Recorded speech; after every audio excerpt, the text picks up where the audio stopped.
থেকে 2% কমিয়ে করেছে 35%। আগে আমরা 15% দিতাম। তাহলে আমাদের মানে যারা আমাদের পোশাক প্রস্তুতকারক তাদেরকে এখন উনাদের 15%-এর পরিবর্তে 20% আরো অতিরিক্ত দিতে হবে এবং এখন আমাদের সামনে একটা বিশাল ধাক্কা এসে লাগছে। বাংলাদেশের আমি খবরের কাগজে দেখলাম অ্যাবাউট 800 ফ্যাক্টরি আছে যারা 100% বা তারাই আপনার যুক্তরাষ্ট্রে করে, 100%ই করে। তাদের অবস্থা কিন্তু অত্যন্ত শঙ্কাজনক করতে পারে যে আমাদেরকে আপনার প্রাইস কমাতে হবে, মূল্য কমাতে হবে।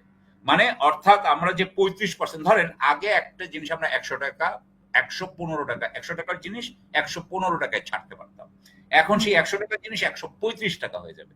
প্রথম কথা হচ্ছে যে এটা তো প্রায় 90 দিন আগে বোধহয় হয়েছে। হ্যাঁ, এটা কবে মার্চ মাসে বা যে কোনো সময়, আমার ঠিক এক্স্যাক্টলি মনে নাই। প্রধানমন্ত্রী একটা চিঠিও দিয়েছিলেন। হ্যাঁ, 3 মাসের একটু আগে। হ্যাঁ, রাইট, 3 মাসের একটু বেশি আগে। একটা 3 মাসের সময় ছিল। সুতরাং আমি ওই হিসাবে বলছি যে 3 মাস আগে, আজকের থেকে প্রায় ধরেন 2.5 মাস আগে এটা হয়েছে। তারপরে আমরা জানি যে আমাদের প্রধান উপদেষ্টা একটা সাথে সাথে একটা চিঠি দিলেন এবং যে আমরা এই এবং যা কিছু করার আমরা করব। তারপরে আমরা যেটা দেখলাম সেটা হচ্ছে যে আমাদেরকে বলা হলো যে আমরা এখন এলএনজি কিনবো আমেরিকার থেকে। সেটা প্রায় অ্যাবাউট, আমরা কিন্তু প্রায় বছরে $3 বিলিয়ন, হ্যাঁ, $3 বিলিয়ন বা 300 কোটি ডলারের মতো আমরা কিন্তু এলএনজি কিনি বলে আমার ধারণা। তাহলে ওইটা আমরা পুরো, এখন আমরা ওটা বোধহয় কিনি হচ্ছে কাতার থেকে। তো কাতারের পরিবর্তে আমরা ওটা কিনবো এখন ইউএসএ থেকে। তারপর আমরা তুলা কিনবো ইউএসএ থেকে। আমরা আরো অন্যান্য জিনিসও ইউএসএ থেকে কিনবো, আমেরিকা থেকে, যুক্তরাষ্ট্র থেকে কিনবো বলা হলো। দুইটা, এই তুলা এবং এটাই বলি। আরেকটা জিনিস যেটা করা হলো সেটা হচ্ছে যে সেই সময় ইলন মাস্ক কিন্তু ডোনাল্ড ট্রাম্পের সবচাইতে কাছের সহযোগী ছিলেন, সবচাইতে ক্ষমতাশালী সহযোগী ছিলেন। সাথে সাথে আমরা কি করলাম, সাথে সাথে বাংলাদেশ কিন্তু স্টারলিংক কিনে নিল, মানে স্টারলিংক নিল। সুতরাং আমরা ভেবেছিলাম যে, এবং আমি নিজেও বলেছিলাম যে আমি আশা করি যে ডক্টর ইউনূস যেভাবে অন্যান্য, উনি যেভাবে ক্লিন্টন ফাউন্ডেশন সেখানে চাঁদা দিয়ে বা যে কোনো কারণেই হোক, ক্লিন্টনের সাথে যেহেতু ভালো সম্পর্ক করেছেন, ডেমোক্রেটিক পার্টির সাথে সম্পর্ক করেছেন, সেখানে কিভাবে আপনার চাঁদা টাদা দিলে বা কিছু টাকা মানে এরকম ভাবে দিলে কিভাবে সম্পর্ক আরো ভালো হয়, আমি কিন্তু এটা খারাপ অর্থে বলছি না, আমি এটা একটা স্কিল হিসেবে আমি এটা দেখেছি, হ্যাঁ, দক্ষতা হিসেবে। সেই হিসাবে আমি বলছি যে আমি ভেবেছিলাম যে ডক্টর ইউনূস কিন্তু এখানে সফল হবেন, যে আমরা যারা ন্যূনতম কর দিবে, শুল্ক দিবে, তার মধ্যে আমরা পড়বো। কিন্তু আমি যেটা দেখলাম, আমরা দেখলাম যে এটা কিন্তু আমরা সম্পূর্ণভাবে বিফল হয়েছি। কারণ এটার ম্যাক্সিমাম আমি যতটুকু দেখেছি সেটা হচ্ছে যে সবচেয়ে বেশি হয়েছে 40%, সবচেয়ে কম হচ্ছে 20%। আমরা, আমাদেরকে প্রথমে বোধহয় দিয়েছিল 37%, এটাকে 2% কমিয়ে করেছে 35%। আগে আমরা 15% দিতাম। তাহলে আমাদের মানে যারা আমাদের পোশাক প্রস্তুতকারক তাদেরকে এখন উনাদের 15%-এর পরিবর্তে 20% আরো অতিরিক্ত দিতে হবে। এটা কেন এই মাত্র 2% কমলো? কারণ আমার কাছে মনে হয়েছে যে আপনি যদি চিন্তা করে দেখেন যে আপনি $3 বিলিয়ন আপনি যদি গ্যাস করেন, আমদানি করেন, আপনি যদি তুলা আমদানি করেন, আপনি যদি স্টারলিংকের থেকে কিনেন, তাহলে আসলে আপনার সাথে যুক্তরাষ্ট্রের বাণিজ্য ঘাটতি কতটুকু থাকে? এমনিতেই তো ওদের বাণিজ্য ঘাটতি আমাদের সাথে, আমি যতদূর মনে হয় আমার $8 থেকে $9 বিলিয়ন, এর বেশি হওয়ার কথা না, আমি যতটুকু জানি। আমি এখানে খালি বাণিজ্যটা ধরছি। তো তাহলে 8-9 বিলিয়নের মধ্যে এইখানেই তো 4-5 বিলিয়ন চলে যাওয়া দরকার, 5-6 বিলিয়ন। তার মানে আমাদের এই ঘাটতিটা এসে যাবে এমনিতেই $3 বিলিয়ন কাছাকাছি।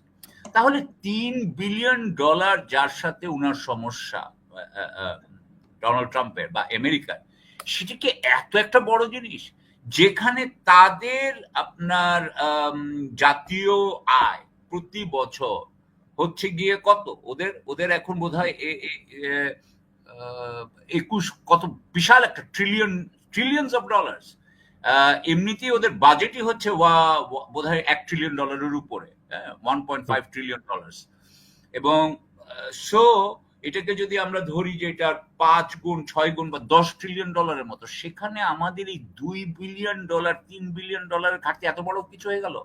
এর পরিবর্তে এই যে ঘাটতিটা যুক্তরাষ্ট্রের যে $3 বিলিয়ন ঘাটতি, ধরেন আমি ধরে নিচ্ছি বাণিজ্য ঘাটতি, সেটা দিয়ে সে যুক্তরাষ্ট্র যদি বাংলাদেশের উপরে একটা প্রভাব বিস্তার করতে পারে, যেটা সে সবসময় করে, তাহলে কি এই $3 বিলিয়ন ব্যয়টা জিওপলিটিক্স অনুযায়ী এটা কি ঠিক ছিল না?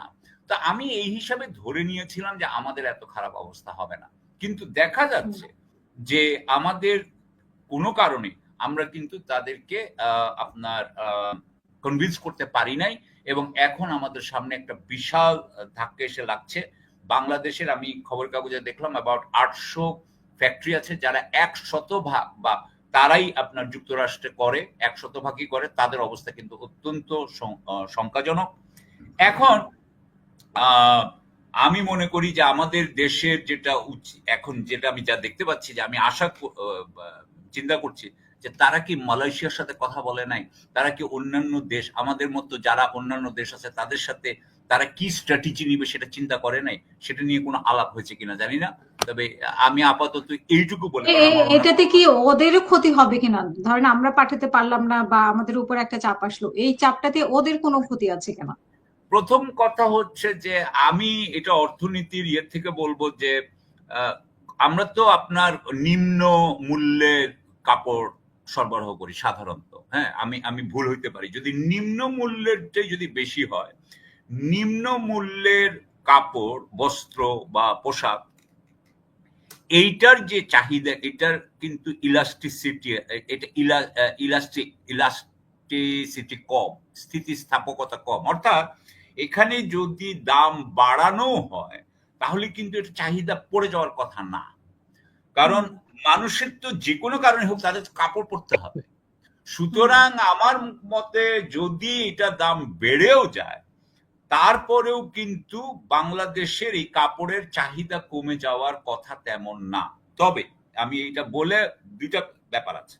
এক হচ্ছে যে আমাদের যে প্রতিযোগী সেটা হচ্ছে ভিয়েতনাম, তাদের মাত্র 20% কিন্তু তাদের উপরে আমদানি শুল্ক বসানো হয়েছে।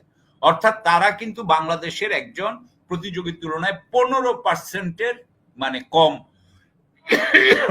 দামে তারা দিতে পারবে। সুতরাং এটা একটা আমাদের সমস্যা।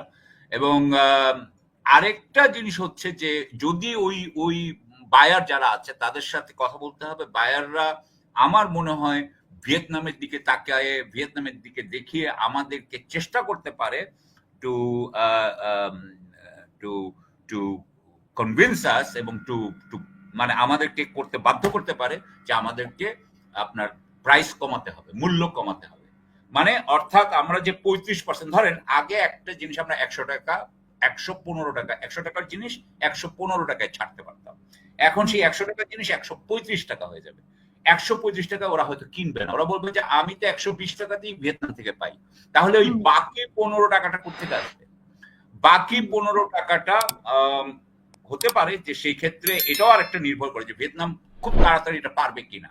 আর দ্বিতীয় কথা হচ্ছে যে ওই 15 টাকা যেটা, সেটা যদি সরকার যদি সেটা একটা ভর্তুকি দেয় তাহলে আমাদের দেশের বোধহয় সম্ভব। এইটুকু বলেই আপাতত আমি এখানে রাখি।